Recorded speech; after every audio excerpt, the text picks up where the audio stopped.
반갑습니다.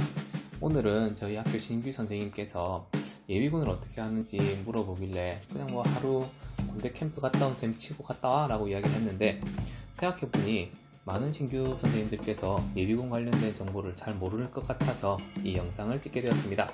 끝에 꿀팁도 있으니 영상 끝까지 시청 부탁드리겠습니다. 먼저 예비군 훈련에 대한 개념을 알아보도록 하겠습니다. 예비군 훈련은 동원 예비군이랑 일반 예비군 훈련이 있습니다. 쉽게 이야기하면은 동원 예비군 훈련은 국가 비상사태를 대비하는 훈련이라고 보시면 되고, 일반 예비군 훈련은 지역, 즉 향방이라고 저희가 이야기를 하죠. 향토 방위를 목적으로 훈련을 한다 생각하시면 됩니다. 그럼 동원 예비군 훈련 중에서도 동원 훈련과 동원 미참 훈련이 있습니다. 동원 미참 훈련은 여기 동원 미지정자라고 같은 개념이라고 보시면 됩니다.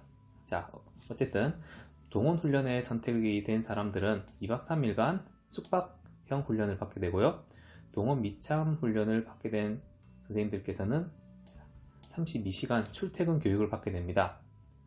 자, 그런데 여기 또는 2박 3일이라고 되어 있는데, 이건 무슨 말이냐면 공군 같은 경우에는 동원 미지정자에 해당하더라도 2박 3일 훈련을 한다고 합니다. 자, 그러면 내가 동원 훈련을 하고 싶다, 동원 미참 훈련을 하고 싶다 선택을 하는 게 아니고, 이건 선생님들의 계급과 그리고 보직과 그리고 환경에 따라서 정해지는 거라서 정해진 대로 훈련을 받으러 가시면 됩니다. 자, 그럼 이 훈련들을 보통 우리가 4년차까지 받게 됩니다. 그럼 이 4년차가 지나고 나면은 저희가 일반 예비군 훈련대에 편성이 되는데, 일반 예비군 훈련은 기본 훈련 8시간과 작게 훈련 12시간, 상반기 하반기 두 번 나누어서 12시간입니다. 우리 길 가다 보면은 막 군복 입은 아저씨들이 돌아다니는 거 보입니다. 그게 바로 작게 훈련을 하고 있는 예비군들입니다. 자, 그럼 다시 한번 더 말씀드리겠습니다. 저희는 동원 예비군 훈련에는 동원 지정자가 있고 동원 미지정자가 있다고 했습니다. 자, 동원 지정자에 해당되면은 2박 3일간 합숙 훈련을 하면 되고요. 동원 미지정자는 32시간 출퇴근을 하면 됩니다. 또는 여기 공군에 나오신 선생님 같은 경우에는 공군 동원 미지정자로 2박 3일 훈련을 하게 됩니다.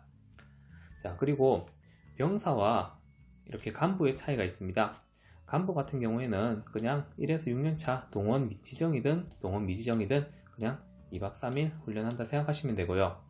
병사의 경우에는 연차에 따라 다릅니다. 자, 1에서 4년차까지는 동원 지정자가 될 수도 있고 동원 미지정자가 될 수도 있습니다. 해당하는 거에 가서 훈련을 받으시면 됩니다. 그리고 이제 5년차가 되면은 100% 모두가 다 동원 미지정자로 들어가게 됩니다. 그럼 동원 미지정자는 어디요? 여기 기본 훈련 8시간과 작게 훈련 12시간만 받으면 됩니다. 하지만 우리 교사들은 이런 걸 알 필요가 없습니다. 이게 무슨 교사들만의 특권이냐고요? 네, 특권이 아니고요. 저희는 보류 대상에 해당됩니다. 자, 보류 대상을 보면은 대학교 재학생, 그리고 국외 체류자, 그리고 각급 학교 교사가 있습니다. 그래서 저희는 기본 훈련 8시간만 받으면 됩니다. 그래서 앞에 제가 설명했던 뭐 향방이니 뭐 작전이니 이런 거 다 필요 없고요. 그냥 선생님들께서는 기본 훈련 8시간 하루에 1년에 몇 번? 한 번만 받으면 되는 것입니다. 자, 그래서 선생님들께서 아셔야 될 거는 내가 몇 년 차인지만 아시면 됩니다. 6년 차까지는 훈련을 가셔야 되고요. 그리고 7년 차부터는 예비군이긴 하지만 훈련은 가지 않습니다. 제가 지금 7년에서 8년 차에 해당하는데요. 6번을 어떻게 그동안 훈련을 받았나 참 감회가 새롭기도 하네요. 그리고 여기 보면은 신규 전역자 같은 경우에는 그 해에는 훈련을 받지 않습니다. 예를 들어서 내가 21년 2월에 전역 혹은 소집 해제를 하였고 뭐 3월에 발령을 받았다. 그러면 2021년에는 훈련을 받지 않습니다. 이 선생님 같은 경우에는 언제? 22년부터 이렇게 1년차에 해당합니다. 그럼 예비군을 가야 할 신규 선생님들이 알아두면 좋을 꿀팁 이야기를 해보겠습니다. 자, 첫 번째 날씨입니다. 봄, 여름, 가을, 겨울 어디가 좋을까요? 네, 사람 바이 사람인 것 같습니다. 저 같은 경우에는 날씨 좋은 게 좋아서 봄, 가을에 갔습니다. 근데 여름에 간 친구들 같은 경우에는 가만히 있어도 힘들지만 이 같은 경우에는 훈련을 좀 적게 합니다. 대신 봄, 가을은 날씨가 좋은 대신에 훈련은 좀 빡세게 합니다. 그리고 가끔 가다가 운 좋게 폭염주의보랑 딱 맞닥뜨리고 가는 친구들이 있습니다. 그런 친구 같은 경우에는 하루 종일 에어컨 밑에서 교육 영상을 본다 하더라고요. 근데 운 좋게 폭염이라니 참 씁쓸합니다. 그죠? 그리고 두 번째입니다. 여러분들이 예비군 훈련을 가는 것은 엄연히 병역의 의무를 이행하는 것입니다. 그러므로 공가를 쓰셔야 하고, 그리고 간혹 가다가 뭐 주말에는 훈련이 없니, 그리고 노골적으로 주말에 갔으면 좋겠다라고 이야기를 하는 관리자들이 간혹 있는데, 그런 관리자들의 경우 족보를 한번 달라고 하십시오. 아마 친일파일 가능성이 높습니다. 자, 마지막으로 준비물입니다.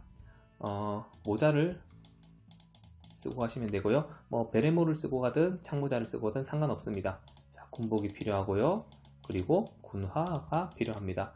군화 같은 경우에는 예비군 훈련소 앞쪽에 아마 빌려줄 수도 있습니다. 하지만 반드시 이게 지역마다 너무나 다르기 때문에 언제든 이 선배님들의 먼저 갔다 온 사람들의 조언을 반드시 얻고 갔으면 좋겠습니다. 자, 그러면 이번 시간에는 나라를 위해서 청춘을 바쳤지만 아직 끝날 때까지 끝난 게 아닌 여러분들을 위한 영상을 찍어 보았습니다.